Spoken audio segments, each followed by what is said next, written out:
Hello बच्चों, उम्मीद है आप अपनी तैयारी ज़बरदस्त तरीके से कर रहे होंगे क्योंकि एग्जामिनेशंस तो चल ही रहे हैं। और जैसा कि आपका रिक्वेस्ट था बराबर हेल्प के लिए कि इन इन टॉपिक्स पर सर आप हेल्प कर दीजिए, तो मैं पूरी ताकत से उन टॉपिक्स को पिकअप कर रहा हूं और पूरी कोशिश कर रहा हूं कि आपकी हेल्प में कोई कमी न रह जाए। आज जिस टॉपिक पे मैं बात करूंगा, all important diagrams and graphs. आप कह रहे थे कि इन सभी जो ग्राफ्स हैं या डायग्राम्स हैं जो एग्जामिनेशंस में ज़रूरी होते हैं उनको पूरा कवर करा दीजिए। तो मैं आपको बता देता हूं कि ये जो वीडियो है इसमें टर्म 2 के सिलेबस में जो भी इंपॉर्टेंट ग्राफ्स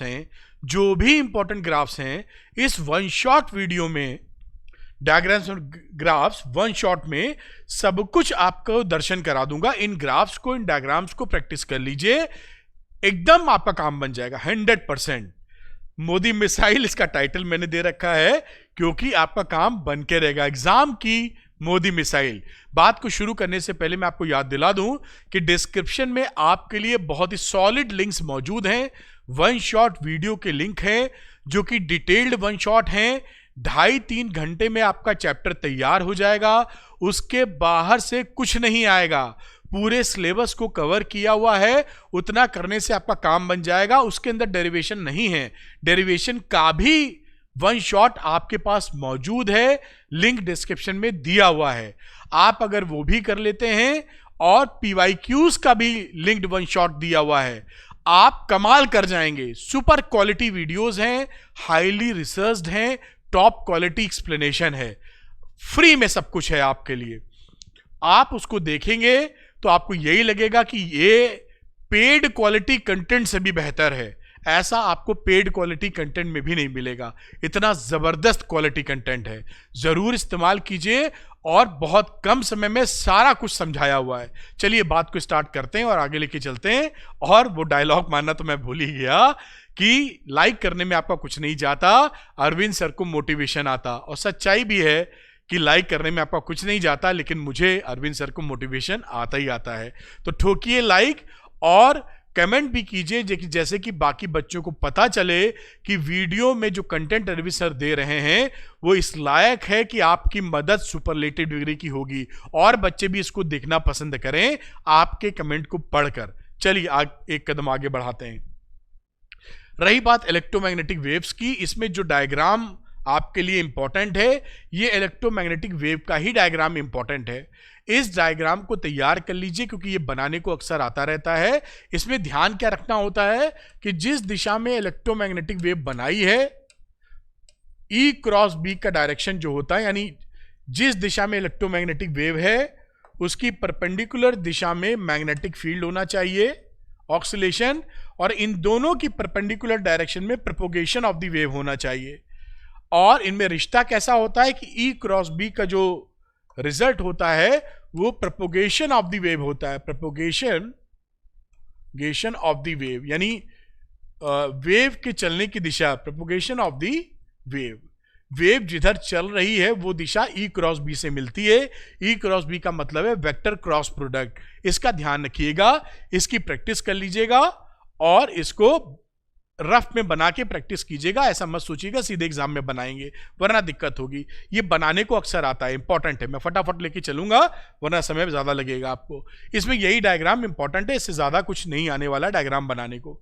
रे ऑप्टिक्स की बात करूं बेटा, तो रे ऑप्टिक्स में देखिए ये डायग्राम आपको बनाने को आ सकता है जिसमें रियल डेप्थ और अपरेंट डेप्थ की बात की जाती है।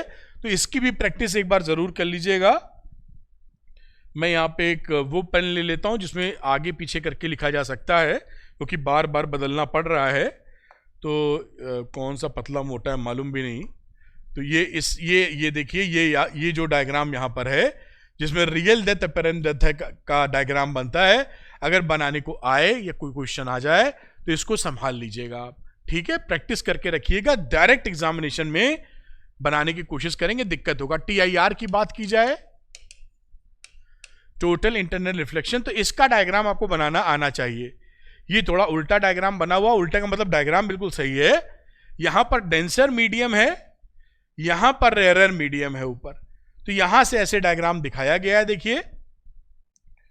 और ये यहां पर ये क्रिटिकल एंगल है तो ये 90 डिग्री निकल गया, और यहां पर ये जो आई है इस समय आई क्रिटिकल एंगल से ज्यादा है, देखिए यहां छोटा सा लिखा हुआ है, और इस समय फिर TIR हो गया है। इस समय आई हमारा IC के बराबर है, ये आई इस समय IC के बराबर है। तो ये TIR के लिए डायग्राम भी, TIR बहुत इंपॉर्टेंट टॉपिक है, आप मान के चलें कुछ ना कुछ इसमें से आएगा। डायग्राम इंपॉर्टेंट है, इसको तैयार कर लीजिएगा। एक कदम और चलते हैं, मिराज की बात, इसको बनाने को आता है, जरूर बना लेंगे, कोई मुश्किल नहीं है, लेकिन इन सब की प्रैक्टिस आप जब तक पहले से नहीं करेंगे तब तक कंफर्टेबली एग्जाम में नहीं बना पाएंगे। तो ये जो मिराज टॉपिक है इसका भी आप डायग्राम की प्रैक्टिस कर लीजिएगा। इसके बाद optical fibre, very important for this examination. इसमें ये थोड़ा सा इसका कंस्ट्रक्शन है, जब तैयारी कर रहे हैं तो 1 मिनट में तैयारी कर सकते हैं। इसका ये कोर है, देखिए यहां पर जो रिफ्रैक्टिव इंडेक्स μ1 होता है जो ज्यादा होता है, फिर ऊपर एक क्लैडिंग चढ़ी होती है और ऊपर बफर कोटिंग होती है जो उसकी सेफ्टी के लिए होती है। ये क्लैडिंग का रिफ्रैक्टिव इंडेक्स μ2 होता है और μ1 इज ग्रेटर देन μ2 होता है। डेंसर से रेयर जाना TIR कराने के लिए ये डायग्राम तैयार कीजिए। इसके बाद अगला ये डायग्राम इज वेरी इंपॉर्टेंट, ये तो आप तैयार रखिए। ये कोर है, यहां से रे जा रही है, दिस इज द कोर, और क्लैडिंग देखिए यहां पर दिख रही है, डेंसर से रेयर मीडियम गया और ट्रैप हो जाती है ऑप्टिकल सिग्नल्स या ऑप्टिकल वेव, और उससे सिग्नल हम भेज पाते हैं। तो this diagram is also very important, आप इसको कनेक्ट करते रहिए, मैं तेजी से आगे बढ़ता रहूंगा। फिर ये refraction at a convex spherical surfaces, इसको एक साथ भी दिखाया है, टुकड़े करके भी दिखाया है। यहां पर स्फेरिकल सर्फेसेस में ये कॉन्वेक्स की बात यहां लिखी है, देखिए कॉन्वेक्स में 4 डायग्राम होते हैं। 4 डायग्राम का मतलब क्या है, इस समय देखिए रेयरर मीडियम से ये डेंसर मीडियम में रे जा रही है, ये भी रेयरर से डेंसर में जा रही है। इमेज यहां पर देखिए लिखा हुआ है इमेज इज रियल, यहां इमेज इज वर्चुअल। 4 डायग्राम बन जाते हैं। जैसे यहां लिखना चाहूं कि इमेज जब जाती है रेयरर टू डेंसर मीडियम में तो इमेज होती है, इमेज बन जाएगी रियल या इमेज बन जाएगी वर्चुअल, 2 केस इसके। फिर डेंसर टू रेयर मीडियम में जाएगी तो ऐसे ही 2 केस इसके, इमेज बनेगी रियल या इमेज बनेगी वर्चुअल। तो ये 4 केसेस बनते हैं, चारों बने हुए हैं। इनकी प्रैक्टिस आवश्यक है, अगर प्रैक्टिस आपने नहीं की मुश्किल आएगी। तो ये कौन सा सरफेस था, कॉन्वेक्स। इसी तरह कॉनकेव की बात की जाए, this is a concave surface. Concave में रियल इमेज नहीं बनती, इसलिए 4 डायग्राम की जगह 2 डायग्राम बनते हैं, वर्चुअली इमेज बनती है। ये देखिए कॉनकेव सरफेस का मतलब ये है। इसके मैंने अलग अलग डायग्राम भी, और हमेशा ये देखिए रेयरर टू डेंसर जा रही है, यहां डेंसर टू रेयरर जा रही है, लेकिन इमेज कौन सी है, इमेज इज ऑलवेज वर्चुअल। तो रियल वाला पार्ट 2 इमेजेस खत्म हो जाती हैं, 2 ही बनती, टोटल 6 इमेजेस हो गई, 4 उधर की 2 इधर की। ये अलग अलग भी मैंने दिखा दिया है, देखिए यहां पर इसको देखिए ऑब्जेक्ट, यहां पर देखिए ये कॉन्वेक्स स्फेरिकल सरफेस है, रेयरर टू डेंसर रे जा रही है। आपको बनाने का तरीका आना चाहिए रे डायग्राम। और इमेज कैसी फॉर्म हो रही है, इमेज इज रियल, ये रियल है, ठीक। कैसी सरफेस है, लिखा बड़ा बड़ा कॉन्वेक्स सरफेस। फिर अगले में आ जाइए, ये जब तक प्रैक्टिस नहीं करेंगे बनेगी नहीं। फिर कॉन्वेक्स सरफेस है, यहां पर देखिए यहां जो रे जा रही है रियल टू डेंसर मीडियम, मतलब rarer to denser medium. Object यहां था, इमेज इज वर्चुअल, ये ऑब्जेक्ट है और ये इमेज है, इमेज वर्चुअल है, रेयर टू डेंसर। पीछे वाला क्या था, rarer to denser, image is real. यहां इमेज रियल थी, यहां इमेज वर्चुअल है। ये फर्क है, डायग्राम बनाना आपको आना चाहिए। कॉन्वेक्सी चल रहा है। फिर अगले में देखिए, फिर कॉन्वेक्स है, लेकिन रे किधर से किधर जा रही है, डेंसर टू रेयर जा रही है। ऑब्जेक्ट क्योंकि यहां रखा है, जहां ऑब्जेक्ट रखा होता रे वहीं से जाती है। और इमेज कैसी बनी है, इमेज बनी है real, this is image, image is real. एक ये हो गया। इसकी प्रैक्टिस जब तक नहीं करेंगे तब तक बना नहीं पाएंगे। तो घर पर एक बार ये डायग्राम दिख रहा, कॉपी में खींच लीजिए, वीडियो पॉज कीजिए, तुरंत बना लीजिए 1-2 बार। हम तो यही बोलेंगे आपसे, हाथ कंगन को आरसी क्या, पढ़े लिखो को फारसी क्या। हिंदी के मुहावरे आते भी हैं कि नहीं आते मालूम भी नहीं आपको।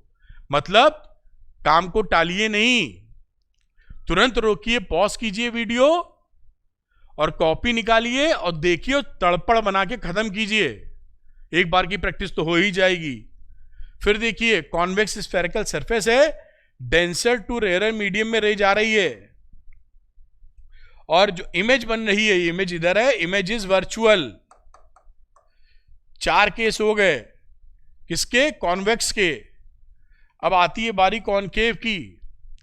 ये देखिए कॉनकेव, इस कॉनकेव में रेज ऑब्जेक्ट से रेज आती, this is object, rarer to denser medium, क्योंकि ये कॉनकेव सरफेस है, ये डेंसर मीडियम में ग्लास है ये, और इमेज बन रही है यहां, इमेज वर्चुअल है, रियल तो बनती ही नहीं इसमें, इमेज इज वर्चुअल।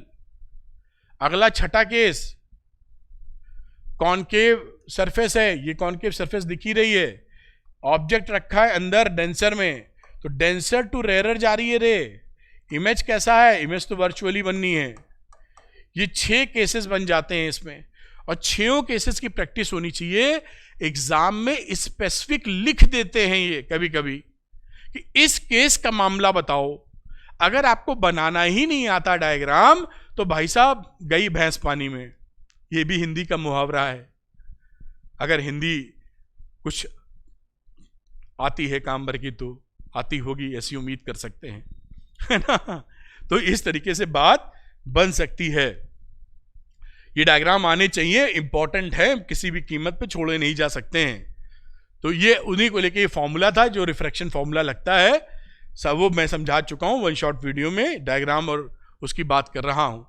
फिर ये देखिए लेंस मेकर्स फॉर्मूला लगता है, इसके लिए डायग्राम रहता है। डबल कॉन्वेक्स लेंस के लिए, ये डबल कॉन्वेक्स लेंस के लिए जब आप लेंस मेकर्स फॉर्मूला प्रूव करते हैं तो उस समय डायग्राम बनाने की जरूरत पड़ेगी। अगर किसी लेंस के लिए नहीं लिखा है तो आप ले लीजिए डबल कॉन्वेक्स लेंस, और कहीं उन्होंने लिख दिया है कि डबल कॉन्वेक्स के लिए करिए या डबल कॉनकेव के लिए करिए, तो उस तरह का लेंस बनाना पड़ेगा, इसलिए प्रैक्टिस होनी चाहिए। ये देखिए लेंस आपको दिख रहा है, ये ऑब्जेक्ट रखा गया है और ऑब्जेक्ट से एक इमेज, पहले वाले से रिफ्रैक्शन हुआ, इस वाले लेयर से, इस वाले सरफेस से, ए बी सी से, तो इमेज बनती है I1। ये इमेज इस वाली सरफेस से के लिए ऑब्जेक्ट बन जाती है, और ये ऑब्जेक्ट ADB सरफेस, इसको ऑब्जेक्ट मान के फाइनल इमेज बनाती है यहां पर। तो ये ऑब्जेक्ट है, फाइनल इमेज I पर है। इस तरह से इसकी कहानी बनती है। इसको आप तैयार या इस डायग्राम को प्रैक्टिस जरूर मारिएगा इसकी, और थोड़ा सा प्यार से प्रैक्टिस करेंगे, एकदम बिल्कुल फुल मार्क्स आएंगे आपके। अब इसीलिए डबल कॉनकेव लेंस की बात है यहां पर। जैसा मैंने बोला कि कभी कभी बदमाशी करते हैं ये और स्पेसिफिक लिख देते हैं ये, तो हम चांस क्यों लें। हमारा अगर 1 घंटा पढ़ के, हमें 1 घंटा ज्यादा भी पढ़ के हमें अगर नंबर फुल आ रहे हैं तो क्यों हम चांस लें भाई, नहीं लीजिए चांस। तो ये डबल कॉनकेव लेंस में देखिए आपके सामने बना हुआ है। अगर ये लिख दे कि डबल कॉनकेव लेंस के लिए लेंस मेकर फॉर्मूला निकालो, तो लेंस मेकर फॉर्मूला तो हमने याद कर रखा, डेरिवेशन भी सीख लिया, वीडियो बना के दिया आपको, लिंक दिया डिस्क्रिप्शन में। तो ये इसका डायग्राम बन गया, देखिए प्यार मोहब्बत से डायग्राम बना के छुट्टी कर दीजिए, खत्म हो गई बात। ठीक, ऑब्जेक्ट और ये इंटरमीडिएट इमेज इस सरफेस से ABC से, और फाइनली DEF ने फाइनल इमेज I यहां बना दी। आराम से इसको तैयारी कर सकते हैं, वीडियो पॉज कीजिए, लगे हाथ प्रैक्टिस कर डालिए। एक कदम और चलते हैं, रही बात ये प्रिज्म की, तो प्रिज्म में भी ये जो रे पड़ती है, ये रे आफ्टर रिफ्रैक्शन जो इमर्जेंट रे जा रही है, वो कैसे इमर्जेंट रे जाती है ये हमको मालूम होना चाहिए। तो इस तरीके से रे मूव करती है आगे, आप ये समझ सकते हैं। फॉर्मूला वगैरह तो खैर पहले ही डिस्कस कर चुके हैं, ये डायग्राम हमको आना चाहिए। अब ये variation of the angle of deviation with angle of incidence, तो एंगल ऑफ मिनिमम डिविएशन का ये कर्व है, ये ग्राफ है, और ये तो आपने अभी सीख ही लिया है। और डिविएशन एंगल क्या होता है, ये देखिए, ये दिखाने के लिए ये डेल्टा होता है। ये रे आपने भेजी थी, इधर जानी चाहिए थी सीधे, और अल्टीमेटली ऐसे मूव हुई, रिफ्रैक्शन के बाद इमरजेंस इधर हुई, इसको पीछे एक्सटेंड कर दीजिए, जा रही थी ऐसे, चली गई ऐसे, पीछे मिला दीजिए, कितना एंगल बना, ये एंगल बना delta, this angle is known as a angle of deviation. अब इस एंगल ऑफ डिविएशन में एक और हम लोग पीछे पड़ जाते हैं कि इसका बिहेवियर कैसा है। तो मालूम पड़ता है इसका बिहेवियर में एक पॉइंट ऐसा मिलता है जो एंगल ऑफ मिनिमम डिविएशन भी मिलता है, और ये कर्व आपके लिए बड़ा महत्वपूर्ण मिल जाता है, वेरी इंपॉर्टेंट ग्राफ। कुछ है नहीं लेकिन भाई इंपॉर्टेंट है एग्जाम में। एक एक्स एक्सिस पर आई है और वाई एक्सिस पे डेल्टा है, तो जैसे जैसे आई बढ़ाते हो डेल्टा कम होता जाता है, एक पॉइंट आता है जहां पे डेल्टा मिनिमम मिलता है जिसको हम डेल्टा एम बोलते हैं, फिर आई बढ़ा देते हैं, फिर डेल्टा बढ़ जाता है, तभी तो मिनिमम मिलेगा। जहां पर डेल्टा बराबर डेल्टा एम होता है, जहां पर डेल्टा एम बनता है, उस जगह हमारी आई बराबर आई डैश, यानी ये एंगल इस एंगल के बराबर, इमरजेंस के बराबर, और आर डैश के बराबर हो जाता है। This graph is very important, समझ गए होंगे। सॉरी। Simple microscope. अब ये जो माइक्रोस्कोप वाली श्रेणी है ना, माइक्रोस्कोप, कंपाउंड माइक्रोस्कोप और टेलीस्कोप, इसमें कंपाउंड माइक्रोस्कोप और टेलीस्कोप तो भाई साहब एक ना एक डायग्राम आएगा जरूर। खैर, तो सिंपल माइक्रोस्कोप की भी तैयारी कर लीजिए, सिंपल लेंस होता है, कोई खास बात नहीं है। और ये इस समय जो इसका जो फाइनल इमेज है वो डी पर बन रहा है। दो तरह की इमेज बनती है, final image at D and final image at infinity. Infinity पे बनती है तो रिलैक्स्ड आई के लिए बनती है, आराम से देखते रहिए 10 घंटे, कोई टेंशन नहीं, आंखों में दर्द नहीं होगा। और ये डी पर बननी है 25 सेंटीमीटर पे, जहां मिनिमम डिस्टेंस होती है least distance for distinct vision, जहां तक हम क्लियरली दो चीजों को अलग अलग देख पाते हैं सुविधानुसार, नॉर्मल हेल्दी आई के लिए। तो ये हमारा एक सिंपल माइक्रोस्कोप है जहां आप देख पाएंगे ये डायग्राम। इसको भी तैयार रखिए, मान लीजिए टपक जाए तो। कम पूछा जाता है सिंपल माइक्रोस्कोप, बहुत कम, फिर भी क्या जाता है 2 मिनट। ये देखिए इसके लिए बना हुआ है, और ये मैग्नीफाइंग पावर तो आप तैयार करके रखेंगे ही। ये सिंपल माइक्रोस्कोप हो जाता है डीवी के लिए, एट डी। और अब बात कर लेते हैं सिंपल माइक्रोस्कोप की, जब इन्फिनिटी पे बनता है। देखिए, तो जब हम लोग इमेज बननी इन्फिनिटी पर, तो इन्फिनिटी पे बनने के लिए इमेज कहां बनी, एट इन्फिनिटी। ये सिंपल माइक्रोस्कोप है। जैसे मैंने बताया कि नॉर्मली सिंपल माइक्रोस्कोप कम पूछा जाता है, लेकिन जब तैयारी कर रहे हैं तो 2 डायग्राम छोड़ने का कोई मतलब नहीं है, पूछा कम जाता है। ठीक, अब अगली बात करते हैं। अब भाई साहब ये जो कंपाउंड माइक्रोस्कोप है और एस्ट्रोनॉमिकल टेलीस्कोप है, ये तो आप बिल्कुल आंख बंद करके इसकी 4 बार प्रैक्टिस कर लीजिए, इन दोनों में से एक ना एक आएगा एग्जाम में। तो ये है magnifying power of compound microscope, जैसा आप देख रहे हैं, और इस समय ये बना है फाइनल इमेज एट डी। तो ये फाइनल इमेज कहां है, इमेज एट डी। ये लिख के भी पूछ लेते हैं ये लोग कि डायग्राम बनाइए कि फाइनल इमेज एट डी, और ना लिखे हो तो फिर दोनों ही बना दीजिएगा जल्दी से, वैसे लिख देते हैं। तो यहां पर ऑब्जेक्टिव आईपीस और जो भी किताब हो, ये जो मैं दिखा रहा हूं ये भी सही है, या कोई और किताब पढ़ रहे हैं उसमें कोई डायग्राम है एनसीईआरटी वगैरह में, बिल्कुल सही है। और कोई किताब हो, वो आप जो भी किताब पढ़ रहे हैं सब उम्मीद करते हैं उसमें सही डायग्राम होगा, आप बना दीजिए। तो कंपाउंड माइक्रोस्कोप में least distance of distinct vision पे जो डायग्राम आएगा, this is very very important, very very important. किसी भी कीमत पे इसको छोड़ नहीं सकते आप, छोड़ेंगे नहीं। ठीक, दूसरी इसी में इनफाइनाइट वाला आ जाएगा चक्कर, ये इनफाइनाइट पे, this is also very important.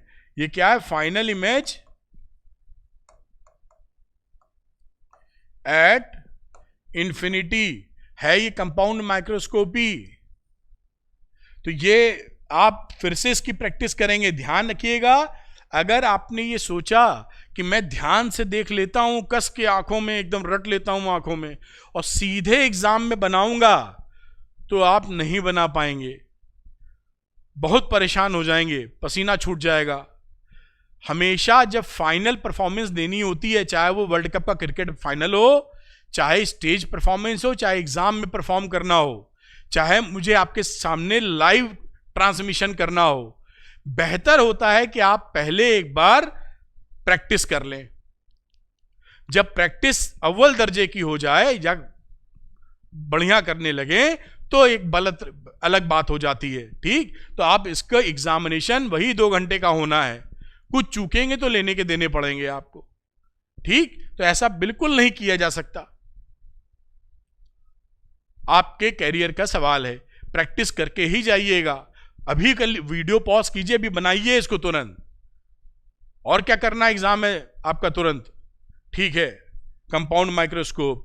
उसके बाद बात करते हैं एस्ट्रोनॉमिकल टेलीस्कोप। आप ध्यान रखिएगा, कंपाउंड माइक्रोस्कोप, एस्ट्रोनॉमिकल टेलीस्कोप में से एक डायग्राम छपा मिलेगा आपको एग्जाम में।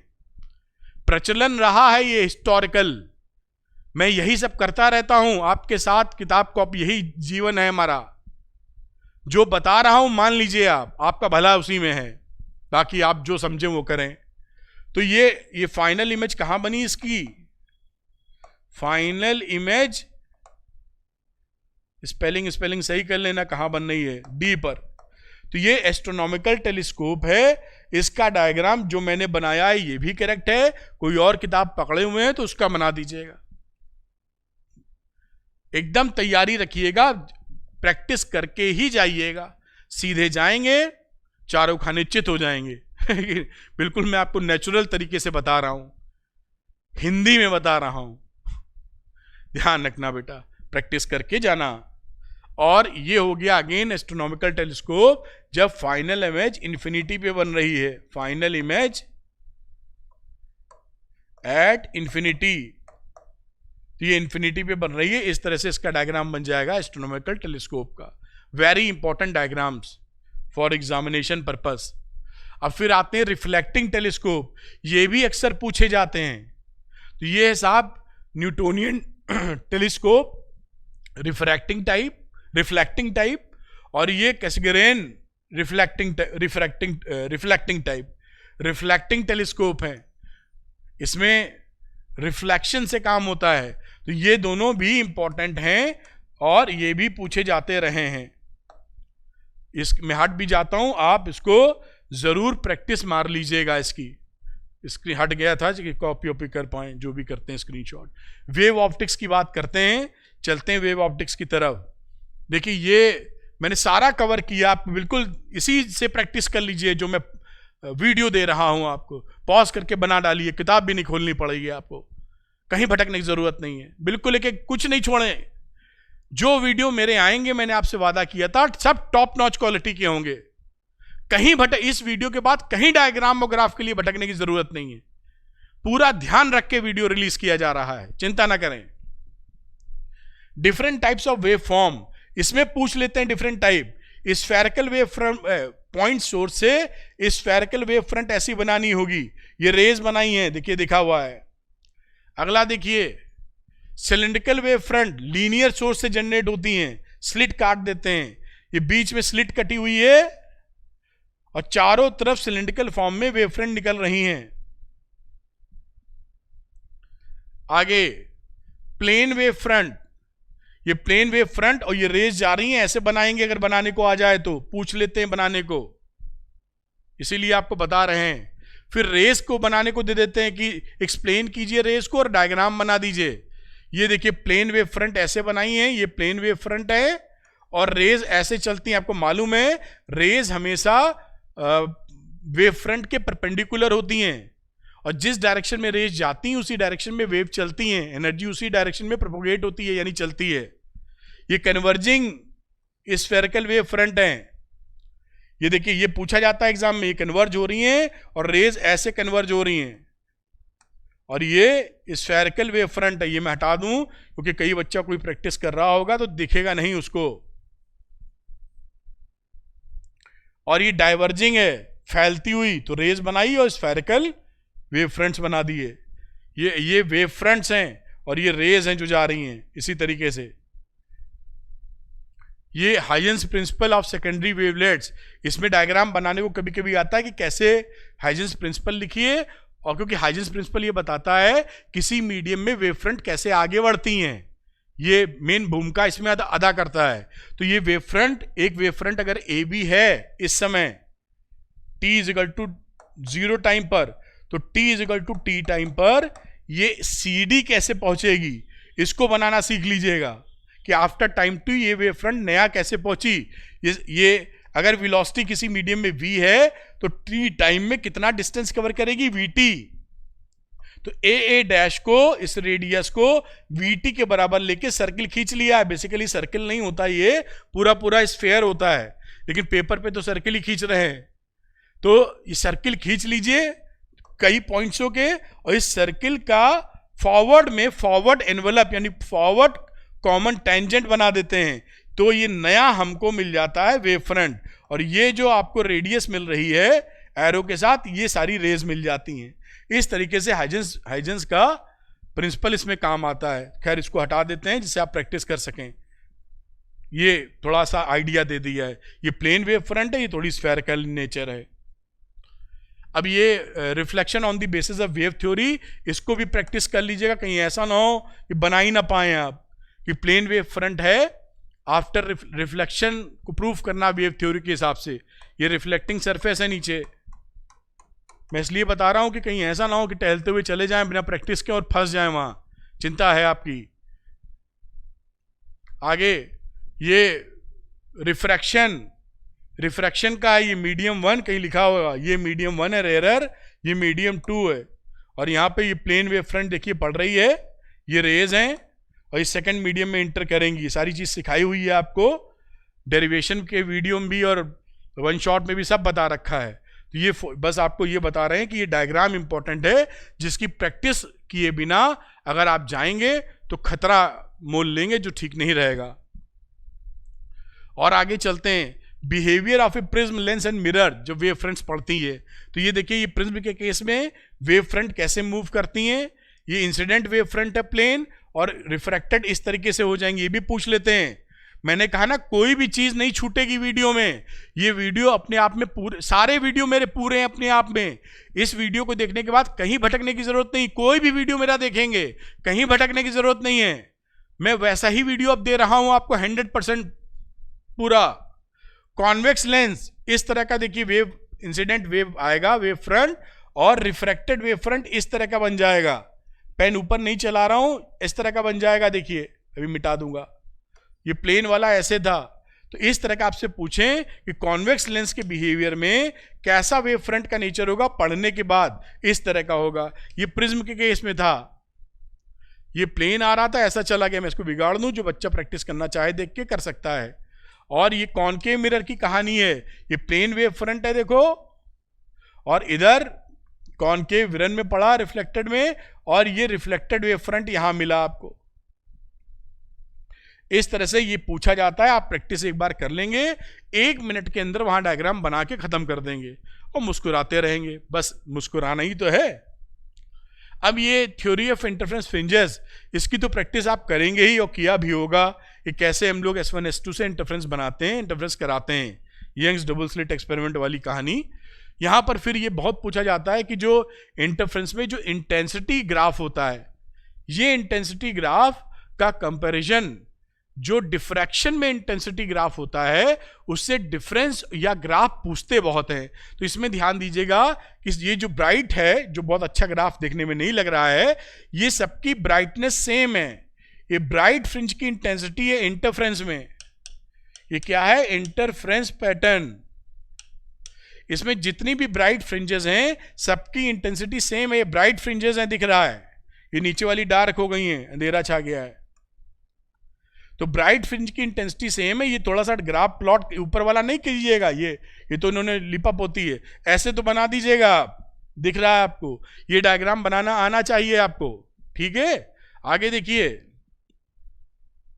ये diffraction at a single slit, ये तो आपने एक्सपेरिमेंट या प्रूविंग की होगी तो बनाना आता होगा, इसको भी तैयार कर लीजिएगा। ये देखिए, ये इंटेंसिटी डिस्ट्रीब्यूशन कर्व है।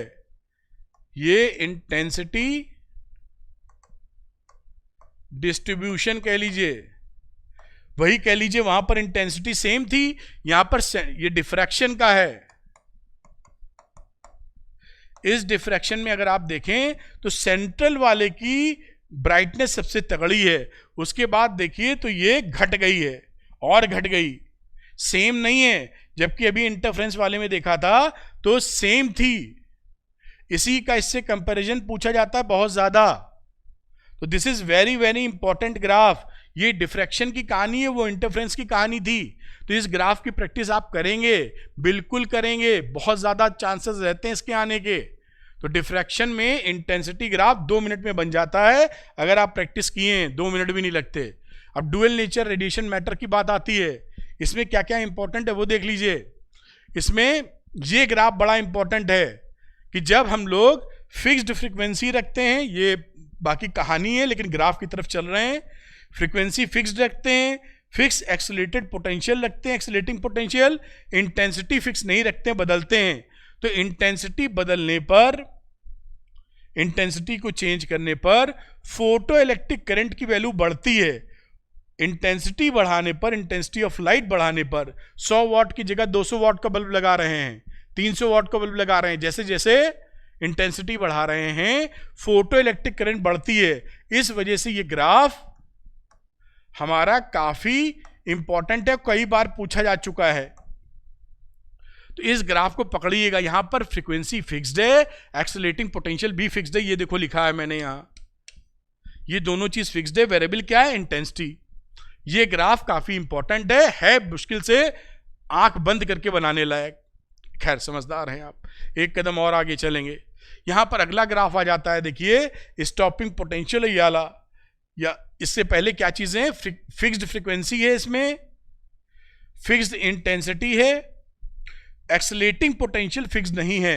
तो यहां पर देखिए ये 0 से स्टार्ट करके एनोड पोटेंशियल यानी पॉजिटिव पोटेंशियल की तरफ जब बढ़ाते हैं, ये फोटो करंट है, यहां दिस इज करंट लिख रहे हैं, ये आई इंटेंसिटी के लिए लिखा है, करंट नहीं है ये करंट लिख रहा हूं, मतलब फोटो करंट लिखा है, ये फोटो करंट है। ये क्या है? Intensities, intensities. तो हम अगर पॉजिटिव पोटेंशियल बढ़ाते हैं तो हम धीरे धीरे देखते हैं कि इसकी इंटेंसिटी बढ़ रही है, फिर सैचुरेट हो जाती है। फिर कितना भी हम एनोड का पॉजिटिव पोटेंशियल बढ़ा दें, ये फिर सैचुरेट होने के बाद नहीं बढ़ती करंट। लेकिन अगर यहां पर हम इंटेंसिटी ऑफ लाइट बढ़ा दें, 100 वाट की जगह 200 वाट का बल्ब लगा दें, तो सैचुरेशन करंट की वैल्यू बढ़ जाती है, और 500 वाट का लगा दें तो और बढ़ जाती है। तो जैसे जैसे इंटेंसिटी बढ़ाते हैं सैचुरेशन करंट बढ़ जाती है, ये बात समझिए। और निगेटिव पोटेंशियल अगर लगाते हैं, ये पॉजिटिव प्लेट है, जब पॉजिटिव पोटेंशियल लगा रहे थे, इसी पे अगर हमने निगेटिव पोटेंशियल लगा दिया, यहां से इलेक्ट्रॉन निकल रहे हैं, निगेटिव पोटेंशियल लगाएंगे तो इधर चलेंगे, इधर, ये निगेटिव V0 है ये। तो जो स्टॉपिंग पोटेंशियल होता है, वो स्टॉपिंग पोटेंशियल कोई भी इंटेंसिटी लगा दें सबके लिए सेम होता है। तो stopping potential is purely independent from intensity of light. ये ग्राफ भी काफी इंपॉर्टेंट हो जाता है। तो इस ग्राफ को भी अच्छे से तैयार कीजिएगा, बाकी पढ़े तो होंगे ही चैप्टर। अब यही यहां पर दिखा रहे हैं, ये सारी बातें लिखी हैं, थोड़ा आइडिया भी मैंने जल्दी से दे दिया आपको। ग्राफ काफी इंपॉर्टेंट है। अब यहां पर देखिए, अगर हम लोग यहां पर फ्रीक्वेंसीज बदलने लगे तो जितनी फ्रीक्वेंसी हम ज्यादा कर देंगे उतना रिटार्डिंग पोटेंशियल हमको बढ़ाना पड़ेगा। कम फ्रीक्वेंसी कम रिटार्डिंग पोटेंशियल, ज्यादा फ्रीक्वेंसी ज्यादा रिटार्डिंग पोटेंशियल, और ज्यादा फ्रीक्वेंसी और ज्यादा रिटार्डिंग पोटेंशियल। तो इससे क्या साबित होता है? इससे ये साबित होता है कि हमारी जो एनर्जी है वो डिपेंड करती, काइनेटिक एनर्जी जो स्टॉपिंग पोटेंशियल पे लगा रहे हैं वो फ्रीक्वेंसी पे डिपेंड करती है, इंटेंसिटी पर डिपेंड नहीं करती। वो पीछे देख चुके थे हम लोग, इंटेंसिटी में फर्क नहीं पड़ रहा था, सैचुरेशन करंट की वैल्यू, स्टॉपिंग पोटेंशियल सबके लिए सेम था, कोई फर्क नहीं पड़ रहा था। लेकिन फ्रीक्वेंसी से फर्क पड़ रहा है, और सबके लिए सैचुरेशन करंट सेम जाती है। फॉर भाई 100 वाट का बल्ब लिया, फ्रीक्वेंसी बदल दी, लाल नीला पीला लेके बैठ गए, सपोज करो है 100 वाट का, इंटेंसिटी सेम, लाल नीला पीला, फ्रीक्वेंसीज अलग अलग। ठीक, तो ये बात भी, ये सब ये इंपॉर्टेंट ग्राफ्स हैं जो आपको अच्छे से आने चाहिए। ये अगला बड़ा इंपॉर्टेंट ग्राफ आपको कभी भी दर्शन दे सकता है, इसका अगला भी एक वर्जन है, मतलब इसी का, ये छोटा नीचे से ज्यादा कट गया लगता है। तो यहां पर देखिए मेटल ए मेटल बी है, ये इंसिडेंट रेडिएशन का फ्रीक्वेंसी है, ये स्टॉपिंग पोटेंशियल है। और कोई भी मेटल आप बनाएंगे सारों का जो स्लोप आता है वो सेम आता है, यानी पैरेलल लाइंस आएगी। मेटल सी भी बना दोगे तो पैरेलल ही आती है। ये जो यहां पर ये जो पॉइंट्स होते हैं ये थ्रेशोल्ड फ्रीक्वेंसी रहती है, और ये जो इसका इंटरसेप्ट आता है दिस इंटरसेप्ट इज -W0/E। ये इंटरसेप्ट ये रहता है जिससे हम प्लैंक्स कांस्टेंट या वर्क फंक्शन इस ग्राफ से निकालते हैं। तो ये आपको यहां पर दिख जाएगा, ये यहां पर देखिए इस ग्राफ से, ये ग्राफ यहाँ पे पूरा है। तो जब भी आपको वर्क फंक्शन निकालना होगा ये इंटरसेप्ट पता चल जाएगा, तो W0 into this value of the intercept, तो आप वर्क फंक्शन निकाल पाएंगे। और प्लैंक्स कांस्टेंट निकालना हो तो इसका इस्तेमाल कर पाएंगे, H=E into delta V upon delta nu. और ये इस ग्राफ को भी तैयार रखें, कभी भी आपको दर्शन देगा। और अब आते हैं एटम्स पे, इसको भी देख लीजिए फटाफट। पूरी चीज मैंने कुछ नहीं छोड़ी। ये रदरफोर्ड का एक्सपेरिमेंट है अल्फा पार्टिकल वाला, इसका सेटअप बनाना आना चाहिए। नहीं एग्जाम में पूछ लिया जाए आपको डायग्राम बनाना ही नहीं आता है तो परेशानी हो जाएगी। तो अल्फा पार्टिकल स्कैटरिंग एक्सपेरिमेंट में जो सेटअप क्या था इसके बारे में वन शॉट वीडियो में सब बताया हुआ है। आप इसकी तैयारी कर लीजिएगा कैसे बनाते हैं और क्या था एक्सपेरिमेंट। उसके बाद उसके ऑब्जर्वेशन में क्या हुआ ये उसका ग्राफ है, तो इसको भी आप तेजी से अच्छे से तैयार कर लें। ये था कि अल्फा पार्टिकल में डायग्राम के रूप से कैसी स्कैटरिंग होती थी। न्यूक्लियस के सामने वाले रिबाउंड कर गए थे बिल्कुल, जो पास में थे उसका स्कैटरिंग एंगल ज्यादा, जो दूर थे उसका स्कैटरिंग एंगल कम। इस डायग्राम से ये दिख जाता है। ये बहुत एनर्जी लेवल डायग्राम है, वेरी इंपॉर्टेंट। इसको तो आप छोड़ ही नहीं सकते हैं। ये ग्राउंड लेवल है, कहीं से भी स्पेक्ट्रल लाइंस आ रही हैं, इसमें अगर इलेक्ट्रॉन जंप कर रहा है किसी और ऑर्बिट से इसमें, तो लेमन सीरीज है, बामर पाशन आप जानते ही सारे, तो ये बनाने को अक्सर आ जाता है। This is very very important. अक्सर ये बनाने को आ जाता है। एनर्जी लेवल डायग्राम बोलते हैं इसको। क्या है ये? Energy level diagram. प्रैक्टिस कीजिएगा, नहीं बनेगा नहीं। और समझने की कोशिश, न्यूक्लियाई की बात करते हैं। न्यूक्लियाई में देखिए ये न्यूक्लियर फोर्स में ये डायग्राम बनाना पड़ सकता है आपको। ये दिखाता है यहां पर कि दो न्यूक्लॉन्स के बीच में कितना डिस्टेंस है। This is R, distance between two nucleons. Nucleons का मतलब है न्यूक्लियस के अंदर proton proton proton neutron neutron neutron के बीच में कितना डिस्टेंस है, और ये पोटेंशियल एनर्जी कितनी है उनके बीच में। ये एक लाइन आपको दिख रही नहीं दिख रही मालूम नहीं, जीरो पोटेंशियल एनर्जी ये दिखा रही है। ये जीरो पोटेंशियल एनर्जी जब होती है तो इसका मतलब है कोई अट्रैक्शन नहीं, कोई रिपल्शन नहीं। और अगर निगेटिव पोटेंशियल एनर्जी होती है तो फोर्स ऑफ अट्रैक्शन होता है, और अगर पॉजिटिव पोटेंशियल एनर्जी होती है तो रिपल्शन होता है। तो इस ग्राफ में करीबन दिख जाता है कि करीबन 0.8 फर्मी मीटर पर सबसे तगड़ा अट्रैक्शन होता है, निगेटिव सबसे ज्यादा है, और बाकी आप देखेंगे करीबन 4 फर्मी मीटर पर जीरो अट्रैक्शन मिलता है। तो ये इस ग्राफ को बनाना भी आना चाहिए, बहुत झट से बन जाता है। न्यूक्लियर फोर्स, न्यूक्लियाई में न्यूक्लियर फोर्स इस समय सबसे ज्यादा इंपॉर्टेंट टॉपिक है। काफी कुछ कट चुका है, इसलिए न्यूक्लियर फोर्स की प्रॉपर्टीज भी आपसे पूछी जाएंगी। ये न्यूक्लियर रिएक्टर है, 10th में भी पढ़ा था, एक बार नजर डाल लीजिएगा। बाय द वे बनाना पड़ा तो झट से बना सकते हैं आप, 10th में भी पढ़ा था आपने। अभी semiconductor devices and digital circuits, इसमें कुछ डायग्राम्स आपको थोड़े ज़्यादा समझ में आएंगे या बनाने हैं। जैसे वैलेंस बॉन्ड में इंट्रिंसिक सेमीकंडक्टर है, तो इंट्रिंसिक सेमीकंडक्टर के डायग्राम, और ये थर्मली जनरेटेड जो इलेक्ट्रॉन रहता है पीछे होल बनता है। प्योर सेमीकंडक्टर में मैं हटा रहा हूं कि कोई बच्चा प्रैक्टिस करना चाहे तो बना सकता होल। कैसे आप दिखाते हैं ये पूरा इंट्रिंसिक सेमीकंडक्टर, कैसे होल्स का जनरेशन हुआ, और रूम टेम्परेचर पे कैसे thermally generated electron free electron पैदा हो गया। ऐसा डायग्राम आप बना सकते हैं, प्रैक्टिस किया जा सकता है। वीडियो पॉज करके यही प्रैक्टिस कर सकते हैं आप। ये एनर्जी बैंड इन सॉलिड्स में ये एक थ्योरी है, इसके ये डायग्राम उसके अंदर आता है कि जब जहां पे एनर्जी बैंड थ्योरी जिस तरह से डेवलप होती है उसका ये बेस है। जब कोई एटम अकेले रहता है तो उसकी एनर्जी लेवल्स इंडिपेंडेंट होती हैं, मतलब वो इस लेवल पे रहता है। और एक्चुअल जब वो भीड़ में रहता है, किसी लैटिस क्रिस्टल में रहता है, तो वो R = A पे रहता है। तो जब वो कईयों के साथ रहता, अकेले है तो R बराबर D पर है, उसके जगह 1s2 2s2 2p6 3s2 3p2। अगर एग्जाम्पल लिया गया यहाँ पर सिलिकॉन का, इसके जो एनर्जी लेवल्स हैं सब बिल्कुल फिटफाट हैं, लेकिन जब उसके पास में क्रिस्टल में हजारों करोड़ों एटम्स के बीच में चला जाता है तो बाकी लोग भी इंपैक्ट डालते हैं, वही उसके बाकियों के इलेक्ट्रॉन हैं, न्यूक्लियस है, सब उस पर अपना इंटरेक्शन करते हैं, तो आउटर शेल में उसका एनर्जी बदलने लगता है। और अल्टीमेटली जब वो रियल सिचुएशन में आता है जहां पर क्रिस्टल बना है, वहां पर आप देखते हैं कि वैलेंस बैंड बन जाता है, कंडक्शन बैंड बन जाता है और बीच में एनर्जी गैप आ जाता है। इसको सरल भाषा में दिखाने का तरीका इस तरीके से चलता है, देखिए, जिसे एनर्जी बैंड थ्योरी आप बोलते हैं। ये देखिए यहां पर आपने वैलेंस बैंड बना रखा है, this is valence band, this is conduction band, और बीच में एनर्जी गैप दिखा रखा है। ये बनाना भी हमको आना चाहिए, ठीक। अब ये देखिए मेटल्स, ये तीनों डायग्राम अभी आएंगे, बहुत इंपॉर्टेंट है।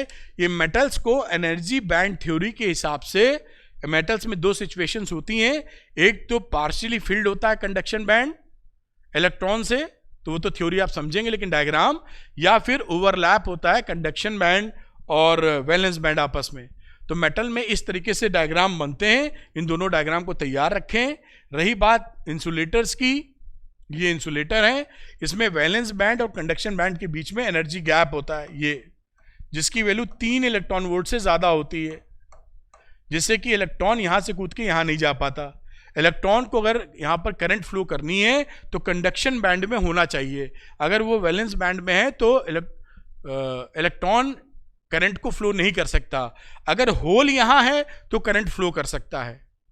समझ गए होंगे, ये मैंने वन शॉट में और बाकी जगह पे बड़ा अच्छे से बताया है। यहां पे डायग्राम की बात कर रहे हैं तो उतना ही करते हैं। सेमीकंडक्टर की बात करेंगे तो एनर्जी गैप 3 इलेक्ट्रॉन वोल्ट से कम होता है।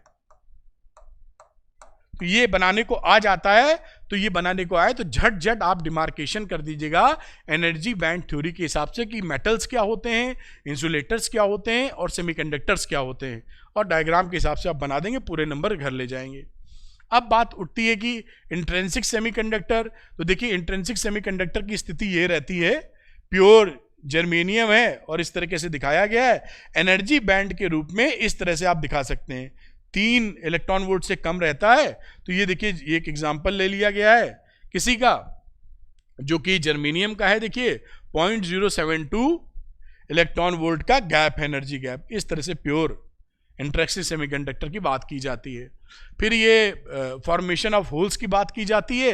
ये डायग्राम भी बड़ा इंपॉर्टेंट है कि नॉर्मल सिचुएशन में वैलेंस बैंड में पूरे इलेक्ट्रॉन फिल रहते हैं, लेकिन रूम टेम्परेचर पे क्या होता है, यही इलेक्ट्रॉन कूद के यहाँ चले जाते हैं, ये पीछे होल बन जाता है।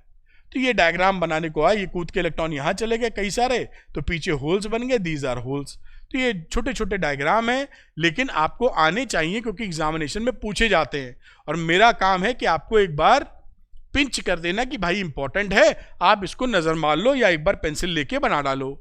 अब ये देखिए आगे क्या है कि वैलेंस बैंड के हिसाब से, वो एनर्जी बैंड थ्योरी थी, ये वैलेंस बैंड थ्योरी है। अगर वैलेंस बैंड थ्योरी के हिसाब से बनाएंगे तो इसमें क्या, यहाँ पर इलेक्ट्रॉन था, लेकिन जब हीट मिली रूम टेम्परेचर पर तो ये इलेक्ट्रॉन फ्री इलेक्ट्रॉन की तरह भाग गया, पीछे होल छोड़ गया, तो ये होल बन गया, ये फ्री इलेक्ट्रॉन है, खत्म हो गया ख्याल। कैसे होल बना आप जान गए।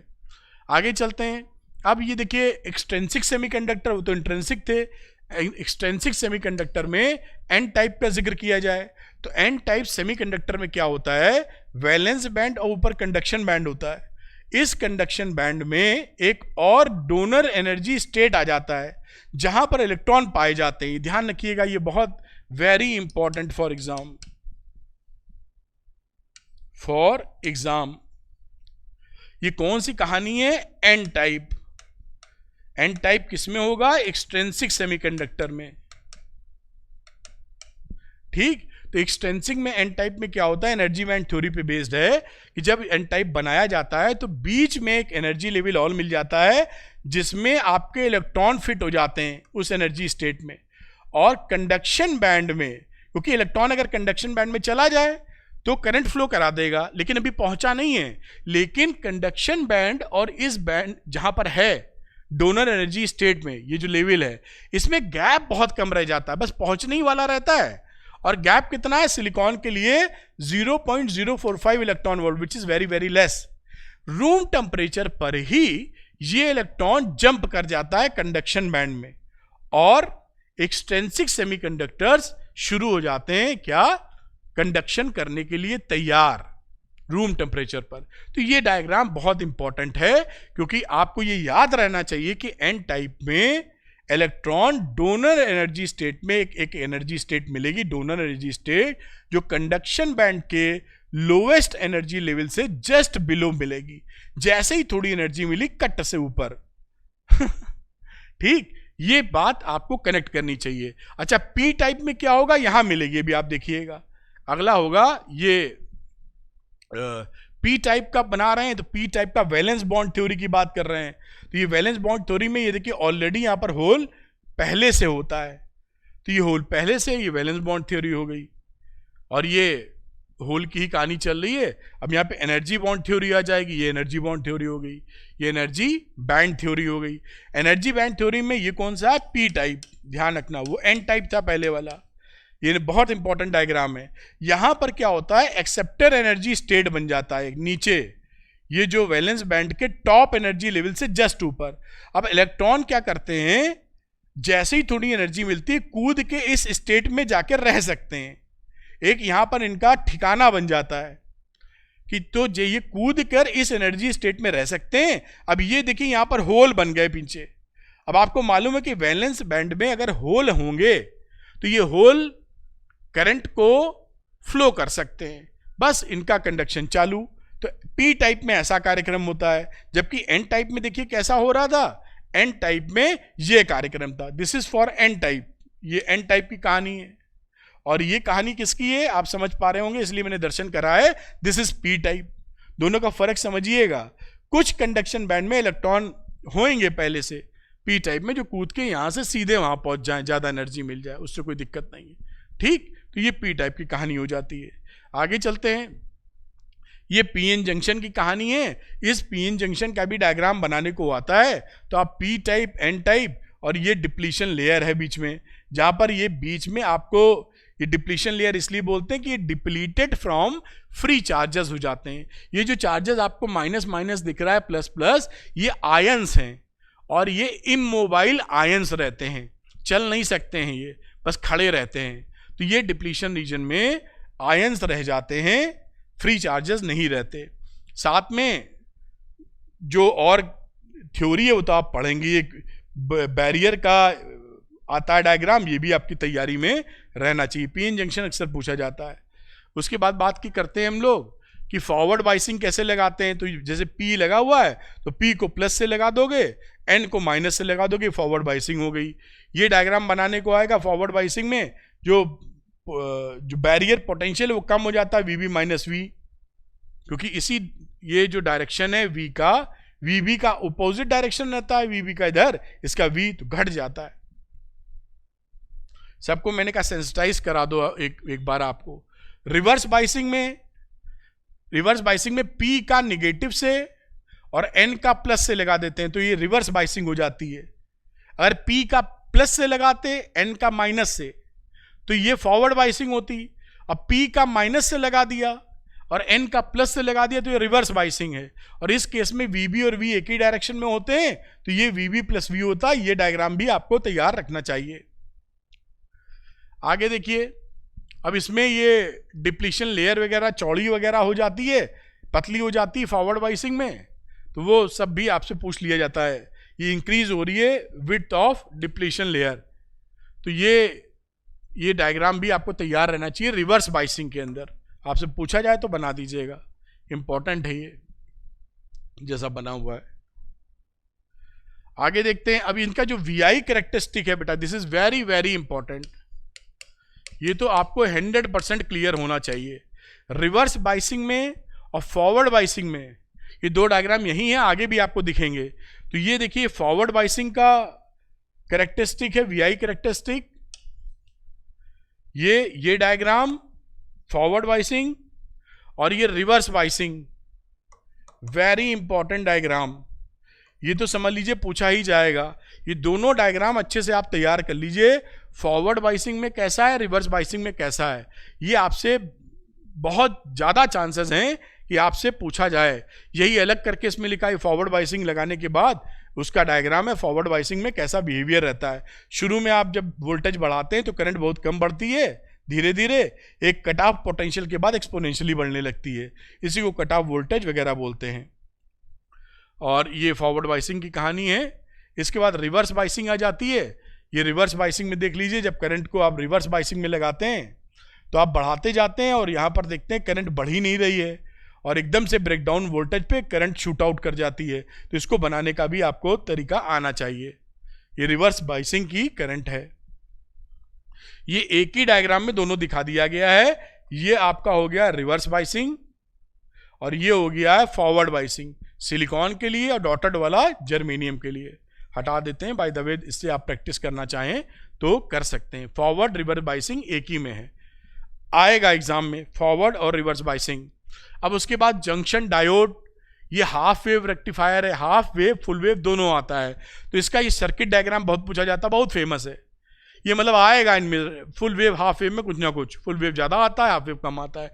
और वेव फॉर्म भी इसका ये भी आना चाहिए, ये भी, बोथ आर वेरी इंपॉर्टेंट। तो ये हाफ वेव की कहानी हो गई और इसी में ये फुल वेव की है। ये फुल वेव रेक्टिफायर है जिसमें 2 डायोड लगते हैं। पीछे वाले में सिंगल डायोड था, ये देखिए सिंगल डायोड कैसे वर्किंग करता, क्या करता, सब मैंने अपने वन शॉट वीडियो में बताया है। और ये फुल वेव रेक्टिफायर है, ये फुल वेव रेक्टिफायर है। तो ये पूरा इसका वेव फॉर्म भी आपको अच्छे से आना चाहिए। ये डायग्राम भी बहुत ज़्यादा इंपॉर्टेंट है बेटा। आगे बात करते हैं फोटो डायोड्स। तो फोटो डायोड में ये डायग्राम और इसकी वीआई कैरेक्टरिस्टिक, ये आपको क्लियर होनी चाहिए, ये आपसे पूछा जाता है। साथ में ये क्वेश्चन बड़ा इंपॉर्टेंट है जो आप वन शॉट वीडियो से क्लियर कर सकते हैं। A photo diode is preferably operated in reverse bias. क्यों? ये डायग्राम बनाना पड़ता है उसमें फिर।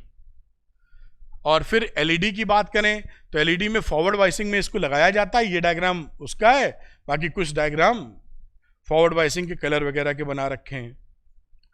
सोलर सेल, ये सोलर सेल को बनाने का एक तरीका। और सोलर सेल का वीआई कैरेक्टरिस्टिक बहुत पूछा जाता है बेटा।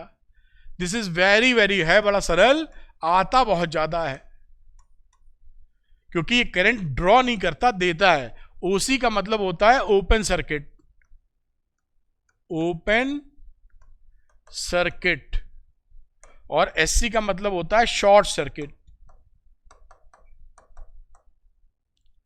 तो ये सोलर सेल का, और ये 4th क्वाड्रेंट में डायग्राम बना हुआ है क्योंकि करंट लेता तो है नहीं वो सोलर सेल, वो तो चार्ज हो जाता है जब आप लेते हैं, वो देता है करंट, इसलिए 4th करंट की कहानी है। तो इस तरीके से जितने भी ग्राफ और डायग्राम थे सब मैंने दिखा दिए और ये इंपॉर्टेंट है आपके एग्जाम के लिए। जो भी आ सकते हैं अगर इसे आप तैयार कर लेंगे, you will do very very good. Thank you very much. उम्मीद करता हूं ये वीडियो आपके लिए काफी अच्छा रहा होगा। और साथ में डिस्क्रिप्शन में आपके लिए बहुत सॉलिड लिंक्स है, जैसा मैं बता रहा हूं बार बार।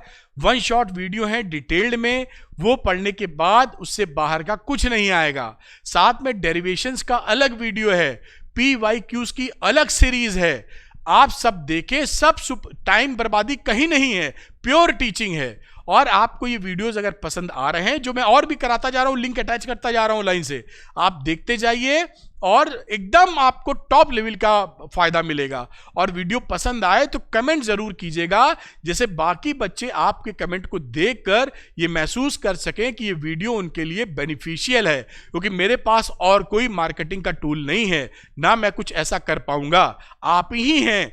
अगर पसंद आए तो पॉजिटिव चीज को आप ही आगे बढ़ा सकते हैं। Thank you very much, wish you all the best. Bye बेटा, मिलते हैं अगले वीडियो में। Thank you very much, good bye.